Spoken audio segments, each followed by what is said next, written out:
Marine Le Pen a perdu son dernier gramme de cohérence, Tati Vapote n'hésite plus à faire ça devant les enfants, la France Insoumise joue à la corrida avec la déontologie politique, il est l'heure du 78e épisode de La Farce Tranquille. Taisez-vous. Non mais cet homme est ahurissant.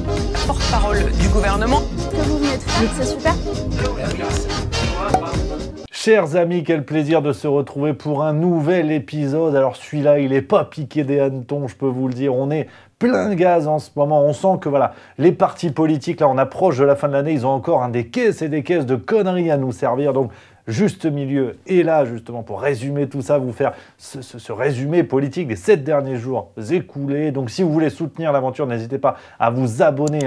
Alors, moins de 2000 personnes et on va dépasser la barre fatidique, la barre incroyable des 300 000 abonnés. On fera une émission spéciale pour l'occasion, je compte sur vous. Alors vous pouvez mettre le pouce bleu, ça c'est pas mal de plaisir aussi. Mais avant de commencer avec ce programme plus chargé que jaja, on va attaquer, vous le savez, avec le sondage de la semaine. Maintenant ça va chier.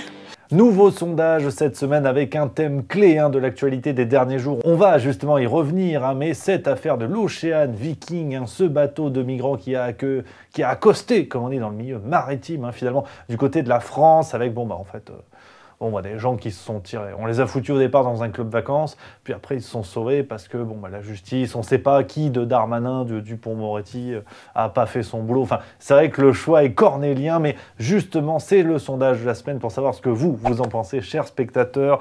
Fallait-il accueillir les réfugiés de l'Ocean Viking? Oui ou non? Le lien pour voter à ce sondage est dans la description de la vidéo. Résultat la semaine prochaine. Et on va attaquer pas plus tard que maintenant un autre tour d'horizon de l'actualité politique française, où là franchement, on s'est régalé, mais on va commencer avec quelque chose d'assez flippant et qui en dit long sur la promptitude de nos médias à donner des noms ou pas. Ça c'est une affaire qui a été révélée par France Info, c'était le 16 novembre dernier. On apprenait que 48 hommes ont été interpellés en France pour détention d'images pédopornographiques. Un coup de filet dans ce milieu de la pédopornographie en France, milieu rampant qui existe dans notre pays. Et parmi ces 48 personnes interpellées, donc on parle réellement d'un réseau, on a plusieurs élus dont les noms peinent à fuiter. On les connaît pas bien.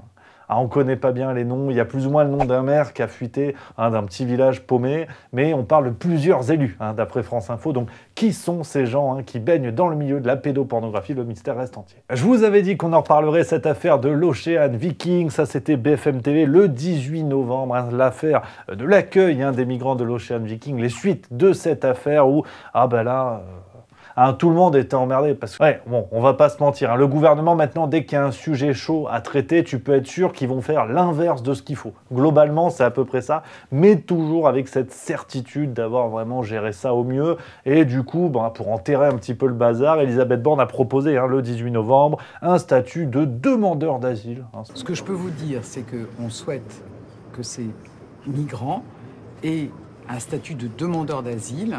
C'est ce qu'on a proposé et je pense que c'est ce qui est aussi accepté par une partie importante de ces migrants, y compris pour pouvoir, dans ce cadre, les relocaliser dans les 11 pays qui ont apporté leur soutien, leur solidarité à la France. Alors forcément, ça a été le bazar, je vous l'ai dit, ces gens qui ont été accueillis en France, qui n'ont pas été encadrés, on ne savait pas vraiment qui y avait dans les rangs.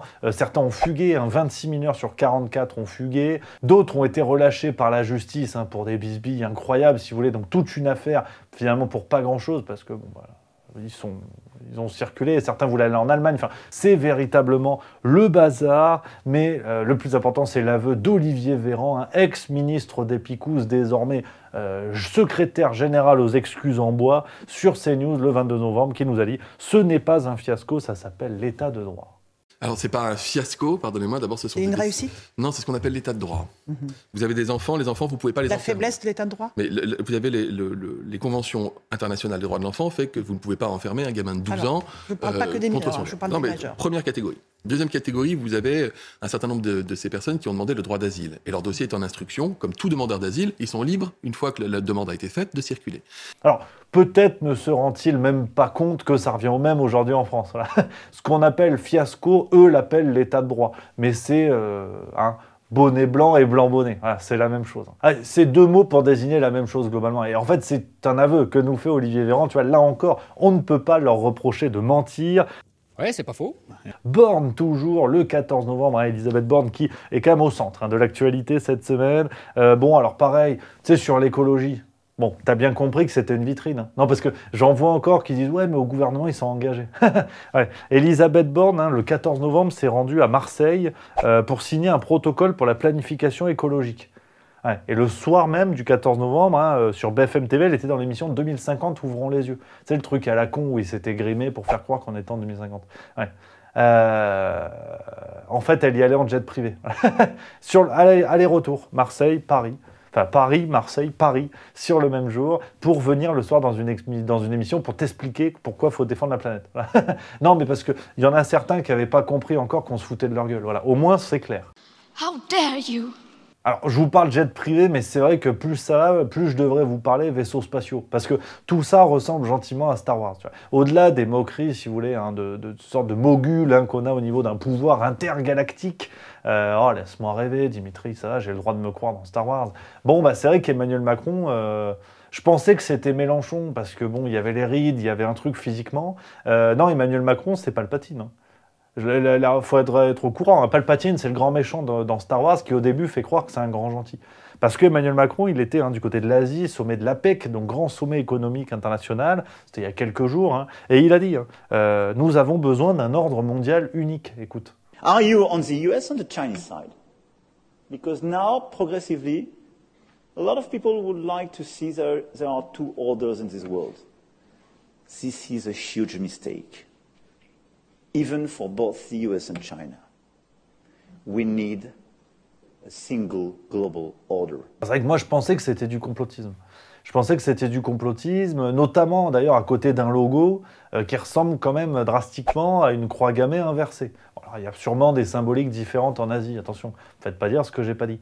Mais au bout d'un moment, c'est aussi une technique d'oppression psychologique que de montrer des signaux évidents aux gens dans un contexte où ces signaux n'ont pas de sens. Tu vois. Emmanuel Macron n'est pas nazi. Tu vois. Donc tu sais, le cerveau explose. Tu vois. Après, on vient t'expliquer, oui, mais en sanskrit, c'est pas pareil. La croix gammée en Asie, elle a un autre sens, ce qui est vrai. Tu vois. Mais ça fait beaucoup de signaux pour ce qui ressemble à une croix gammée, en fait. Voilà, parce que même dans le doute où, effectivement, en Asie, il y a d'autres significations, au pire, tu la mets pas. Au pire, t'enlèves, parce qu'en Europe, la signification, quand même, elle pique. Tu vois. Enfin bon, bref, petite parenthèse à caractère néo-nazi, de fait, ou pas, d'ailleurs, on ne sait pas. Mais cette affaire d'ordre mondial unique, en plus, à côté d'une croix gammée, moi, je pensais que c'était du complotisme. Là, apparemment, Emmanuel Macron, il en parle sans trembler de la truffe, quoi. Mais c'est vrai que voilà, ça c'est le côté flippant de Palpatine, mais ce serait un Palpatine joué par Bourvil, parce qu'Emmanuel Macron a quand même le vilain défaut d'être Emmanuel Macron, et il nous a refait une phrase dont il a le secret en disant qu'il a jugé les Français très fiers, parfois peut-être un peu trop, voire un peu arrogants. Certes, les Français sont très fiers, parfois peut-être un petit peu trop, voire un peu arrogants. Alors, se voir reprocher la violence d'un coup de rein par Rocco Siffredi, c'est vrai qu'il y a quelque chose de dérangeant. Mais bon, ça c'est Emmanuel Macron, hein, tu sais. Lui, il n'est pas arrogant. Lui, il n'y a pas de problème. Je veux dire, enfin, au bout d'un moment, tout est possible. Emmanuel Macron n'est pas arrogant. Éric Dupond-Moretti est innocent. Une love story quand t'as 15 ans. Enfin, je veux dire, tout est possible. Je veux dire, arrête de discuter. C'est pas du tout le cas. Je suis lucide. Du côté de La République En Marche, on va continuer. On en parlait déjà pas mal, mais là, on va aller vraiment dans le gouvernement, ce qui s'est passé. Bon, alors, recasage des amis macroniens, épisode 2569. Ça, c'était dans le Parisien du 18 novembre. On apprenait que 3 jours après avoir été nommé au Grand Port Maritime de Marseille, Christophe Castaner prend officiellement la tête du tunnel du Mont-Blanc. Non, là, j'ai pas de vanne. Enfin, j'ai de moins en moins de vannes parce que c'est évident maintenant. Voilà, c'est une république bananière, point. Il faut arrêter de discuter, en fait. Olivier Véran, bientôt sur les planches, à mon avis, des théâtres des grands boulevards. C'était dans quelle époque sur France 2, le 20 novembre, qui nous a encore ressorti son violon. Je ne sais pas si c'est du Stradivarius ou du AstraZenecarius, mais le violon est bien réglé. Et il nous a dit, entre deux, il était plus ministre, compagnie. Il est revenu à la santé, mais il a eu l'appel de la politique. Moi, je comparerais ça à Marius dans Pagnol, c'est-à-dire l'appel du large. À un moment donné, la politique vous rappelle. Vous êtes très bien là où vous êtes. Vous avez un équilibre de vie sans autre pareil, et tout d'un coup, cette envie d'aller faire de la politique. Le pouvoir ou la politique, vous rappelez? Non, c'est pas le pouvoir, comment vous dire, c'est passionnant la politique. J'ai dit tout à l'heure que les politiques n'étaient pas aimés, mais c'est passionnant. C'est sûr que la politique en France aujourd'hui, c'est plus trop un engagement, c'est surtout un moyen d'être protégé et d'être tenu le plus à l'écart possible des tribunaux. Tant que tu fais de la politique, tu crains rien. Donc je pense qu'Olivier Véran, il n'a pas eu l'appel de la politique, il a juste eu la peur des barreaux. Voilà. Enfin, après il fait ce qu'il veut, mais des barreaux de prison, j'entends. 21 novembre, on continue, tout va bien dans le gouvernement, ça c'était dans le Parisien. Ils nous ont organisé un conseil des ministres des enfants. Alors des propositions à la con sur l'environnement, l'école, la santé et le handicap. Bon. Aussi pour les Jeux Olympiques, j'aimerais bien on aimerait bien, notre groupe, que les foyers aient un ticket, des places pour aller voir les Jeux Olympiques. On aurait besoin de plus de médecins et de médecine.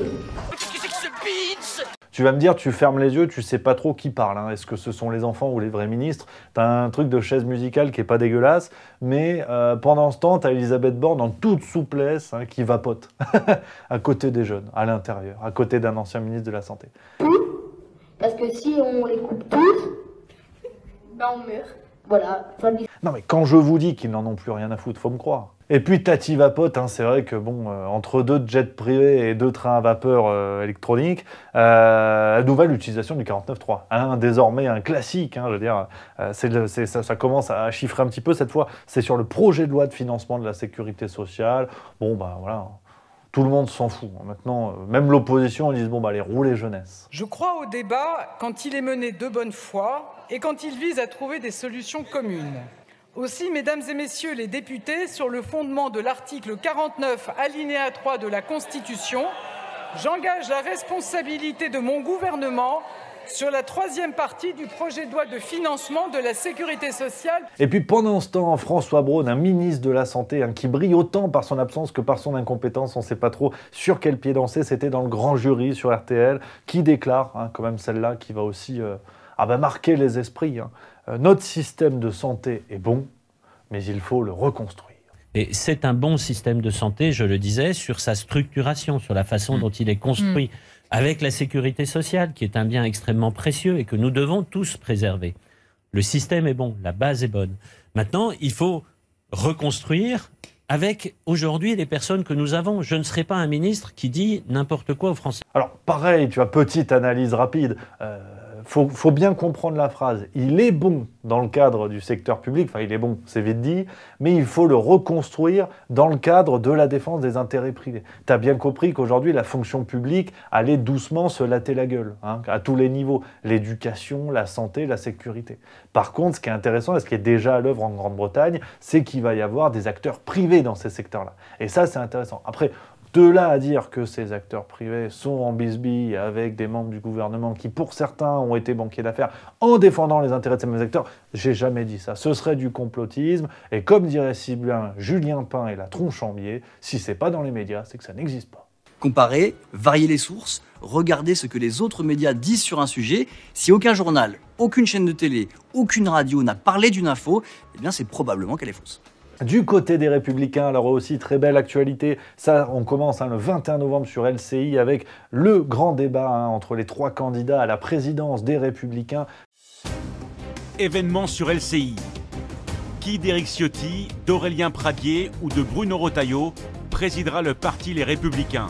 Qui sera le grand taulier des toutous pour les prochaines élections? Alors, quand je parle des toutous, je ne parle pas des électeurs des Républicains, encore que, du coup, Aurélien Pradier, Éric Ciotti et Bruno Retailleau sont en lice. C'était sur LCI, un débat dont on a retenu que dalle en fait, parce que c'est vrai que tout le monde s'en branle, parce que le vrai combat reste quand même, le vrai duel dans cette affaire reste de savoir qui va se rallier le plus vite à La République En Marche en prenant la tête du parti. C'est juste ça. C'est un Mario Kart de la lâcheté, en vérité. Ah non, les idées, les propositions, les convictions, tu ranges ça dans ta boîte à gants. Là, c'est savoir qui ira le plus vers Palpatine. La belle affaire de la semaine du côté des Républicains, on continue dans les réjouissances, c'est la femme d'Éric Ciotti qui est dans le viseur. Libération et le Canard enchaîné ont révélé ça autour du 21 novembre. Caroline Magne, je cite, a cumulé pendant près de 10 ans différents emplois avec son poste d'assistante parlementaire auprès de son ex-mari, pour lequel elle a été payée 20 000 € par an les premières années, officiellement pour 5 heures hebdomadaires, soit 8 fois le SMIC de l'époque.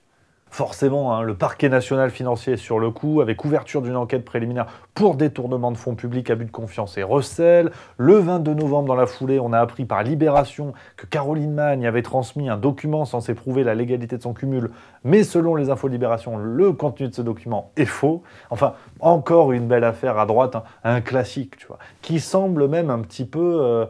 Il y a un truc poussiéreux dans l'escroquerie, parce que tu sais, maintenant, comme je te dis depuis tout à l'heure, ils se cachent plus. Tu vois, tu prends Agnès Pannier-Runacher, des trucs comme ça, ils se cachent plus, il y a même plus d'affaires, en fait, c'est pas drôle. Là, la droite, ils ont encore un côté poussiéreux où ils essaient de cacher les trucs, donc on leur tombe dessus.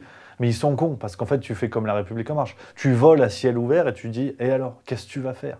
Et la droite, ils ont encore ce truc d'artisan, tu vois, d'essayer de planquer, assistants parlementaires, les dessous de table, les pots de vin. T'as un truc, les tontons flingueurs. T'as une ambiance qui est sympa. Ça sent la blanquette de veau, tu vois. C'est un truc pas mal. Alors bon, la Macronie, ça sent la merde, en fait. Quelle indignité. Mais non pas à te dire que l'un c'est bien et l'autre c'est pas bien. Là, on est en présence de salauds dans ce genre d'affaires, qu'on soit bien d'accord, avec une déontologie où il s'essuie les Birkenstock dessus. Mais je trouve qu'il y a un truc un peu sympa. Et puis, notons quand même la promptitude du parquet national financier à agir, à se saisir, à mener l'enquête quand il ne s'agit pas de la Macronie. Si vous avez des nouvelles d'Alexis Collère, secrétaire général de l'Élysée, aux prises avec une affaire avec le géant des croisières MSC, vous le savez, plus de nouvelles, Dupond-Moretti, plus de nouvelles. Ces fameuses enquêtes, bien plus longues à mener. Les costumes de Fillon, c'était réglé en 30 minutes. Je dis pas que c'est l'un bien, l'un pas bien, mais je dis juste que c'est curieux. Ouais, c'est pas faux. Du côté du Rassemblement National, alors Tati Marine, elle nous a encore fait une belle... Je savais qu'il n'y avait plus beaucoup de cohérence du côté du Rassemblement National. Là, on a perdu le dernier gramme. Nique ta mère. C'est le désert maintenant. Le 23 novembre, on apprenait que Marine Le Pen et le Rassemblement National voulaient constitutionnaliser la loi Veil sur l'IVG, c'est-à-dire inscrire dans la Constitution française le recours à l'IVG. Il y a eu un dépôt d'un amendement. Bon, alors, t'as bien compris que c'est un retournement de veste que personne ne comprend. Marine Le Pen, aujourd'hui, elle a un poncho. Je veux dire, c'est... Ah oui, la Sancho Panza bleu, blanc, rouge, parce qu'en 2012, elle a dénoncé les avortements de confort. Plus récemment, en février 2022, elle avait voté contre l'allongement du délai d'IVG à 14 semaines. Dans le journal du dimanche, le 12 novembre, donc c'était il y a moins de 15 jours, elle avait réitéré son refus d'inscrire l'IVG dans la Constitution. Et patatras, on est le 23 novembre quand je te parle, finalement si. Finalement, si. Finalement, elle a changé d'avis. Il y a que les cons qui changent pas d'avis, ça c'est vrai. Mais il y a aussi que les cons qui changent que d'avis. If you could use this influence for a specific cause or organization, what would you use it for? Can you ask again, sorry? If you could use your influence for an organization or a cause to bring attention Est-ce que to. tu utilises ton influence pour une cause Du côté de la France insoumise, on continue à surfer autant que possible. Les espèces de déstockeurs du buzz, dès qu'il y a à gratter, on y va. Le 17 novembre, Jean-Luc Mélenchon, l'influenceur, nous a fait une petite vidéo sur l'affaire Boyard-Hanouna. Ils veulent pas le lâcher le morceau. Là. Vous savez pourquoi je suis venu à vos émissions, monsieur Hanouna? Parce qu'on m'avait dit, ce monsieur, il vous donne la possibilité de parler à tout le monde. Voilà pourquoi j'y suis venu. Et vous savez pourquoi mes amis vont partout et pourquoi il n'est pas question pour eux de boycotter telle ou telle émission? Parce que ça voudrait dire que les autres sont plus respectables. Elles le sont souvent. C'est pas très difficile d'être plus respectable que la vôtre. Tu sens que les Français n'en ont plus rien à foutre. Les Français commencent à se dire, le Papa Noël, il va nous ramener quoi dans sa hotte? Déjà, a-t-il encore une hotte? Qui est déjà la première question que les Français se posent. Mais du côté de la France insoumise, c'est est-ce qu'on peut faire du buzz? Regardez, on a mis un filtre chat. Louis Boyard, un premier intéressé qui continue. Alors pareil, épisode 452 dans la catégorie « Je recycle du buzz jusqu'à plus soif ». C'était sur BFM TV le 18 novembre. Il nous expliquait « On mène une guerre contre l'empire médiatique de Bolloré ». En vérité, moi, l'objectif n'est pas de mener une guerre contre Cyril Hanouna. Nous, on mène une guerre contre l'empire médiatique de Bolloré. C'est ça l'objectif. C'est pas une affaire personnelle. Vraiment petit Petit commentaire, tout petit. Parce que quand on mène une guerre, on évite de fraterniser avec l'ennemi. Sinon, ça s'appelle pas une guerre, ça s'appelle interville. Allez, on a des chiffres qui montrent que du 1er janvier au 10 novembre 2022, la France Insoumise représente 18,99% du temps d'antenne, n'en touche pas à mon poste. Alors, après, tu fais des bagarres de chiffres si tu veux, parce que je connais certains amis de la France Insoumise qui vont me dire « Oui, mais c'est pas ça, en fait, ça représente 2%. » Enfin bref, on est autour de ça, si tu veux. Parce que normalement, quand tu fais la guerre, tu es à 0%. Louis Boyard, il n'a pas découvert les saloperies de l'Empire Bolloré avant-hier. Donc là, c'est juste que le vent tourne un petit peu, il a pris branlé en direct, donc il se raccroche aux branches. Mais quand tu fais la guerre à l'Empire Bolloré, t'évites de venir manger les biscottes pendant un paquet de mois. Tu vois. Que ce soit 18,99%, un peu plus ou un peu moins, c'est pas la question. Donc tout ça pour dire qu'ils ont une drôle de façon de faire la guerre. Allez, d'accord. Juste, il y a quand même... Toujours sur l'affaire Quatennens et la France Insoumise, cette affaire là qui marque les esprits, cette affaire de gifle. Enquête toujours en cours d'ailleurs, avec Adrien Quatennens qui va reconnaître les faits, qui a même peut-être déjà reconnu les faits au moment où j'enregistre la vidéo. On apprenait, toujours du côté d'une proche de la France Insoumise, que finalement le retour de Adrien Quatennens à l'Assemblée va faire avancer la cause des femmes. Là, j'ai pas compris. Adrien Quatennens est une figure protagoniste de la vie politique française. Comment est-ce que lui, son cheminement, si j'ose dire, peut permettre de faire avancer la cause des femmes? Et puis, quand même, cerise sur le gâteau, avec Daniel Obono, l'inévitable Daniel Obono, et ce curieux rapport à la justice de tout un pays, c'était sur BFM le 21 novembre. Daniel Obono nous dit que Adrien Quatennens pourra revenir à l'Assemblée quand nous aurons décidé que c'est possible. Il reviendra quand on aura décidé collectivement que c'est possible, et donc c'est le processus que nous avons au sein du groupe parlementaire. Pour la France Insoumise, la justice n'existe plus. Pour la Macronie, l'honneur n'existe plus. Pour les Républicains n'existent plus. Enfin, quel beau paysage politique que nous avons, mais c'est pas grave. On va continuer la farce tranquille chaque semaine, mais on se quitte pas comme ça. On finit avec les pépites de la semaine. Et cette semaine, rendez-vous au G20, c'était il y a une dizaine de jours, un peu plus de 10 jours, vous avez sûrement suivi ça avec les grands de ce monde qui se sont réunis pour planter un arbre. Voilà. Non mais voilà, l'écologie, on se fout de ta gueule, on te prend pour une otarie, Dimitri, arrête de croire que ça a du sens. Ils ont planté un arbre pour montrer qu'ils allaient sauver la planète. Alors si vous voyez un petit alerte des sylviculteurs planter des arbres comme ça autour de chez vous, surtout éloignez-vous, c'est dangereux.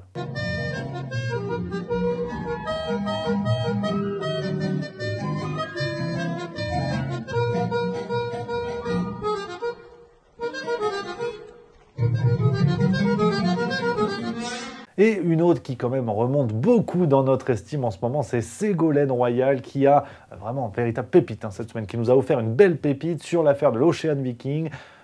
Peut-on être de gauche et vouloir encadrer l'immigration? Au moins ça a le mérite de lancer le débat. Est-ce qu'on peut accepter l'arrivée comme ça anarchique de bateaux affrétés par des organisations? La réponse est non, c'est absolument impossible. Et d'ailleurs, ils sont complices des passeurs, pardon, Ségolène, de vous sans parler des passeurs, oui. Oui, non, mais je veux dire, vous dites qu'ils sont à peu près complices des passeurs, ceux qui vont les chercher en mer, comme les accusent certains. C'est une économie financière. Donc voilà les amis, on arrive au bout de ce 78e épisode de La Farce Tranquille. J'espère que ça vous a plu, que du plaisir chaque semaine, vous le savez, le mercredi à 18h. On se retrouve la semaine prochaine, même heure, même endroit. En attendant, n'hésitez pas à découvrir les autres vidéos, juste mieux, c'est du plaisir. Ou alors vous vous abonnez, c'est par là, et moi je vous embrasse.